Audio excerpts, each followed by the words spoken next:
এক কিউট ছোট্ট গ্রামে বাস করত একটি ছেলে, নাম তার মিলো। তার খেলনা ছিল না, বন্ধু না, শুধু একটি পুরনো লাল ছাতা, যেটি সে আবর্জনার স্তূপ থেকে কুড়িয়ে পেয়েছিল। প্রতিটি বৃষ্টির দিনে মিলো সেই ছাতাটি নিয়ে নাচত। সেটিই ছিল তার ধন।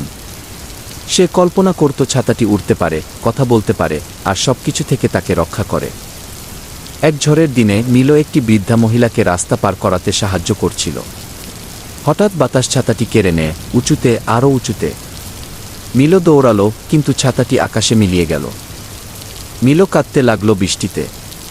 সে কাঁদছিল না ভিজে যাওয়ার জন্য, না ঠান্ডায়, সে কাঁদছিল তার প্রিয় বন্ধুকে হারিয়ে।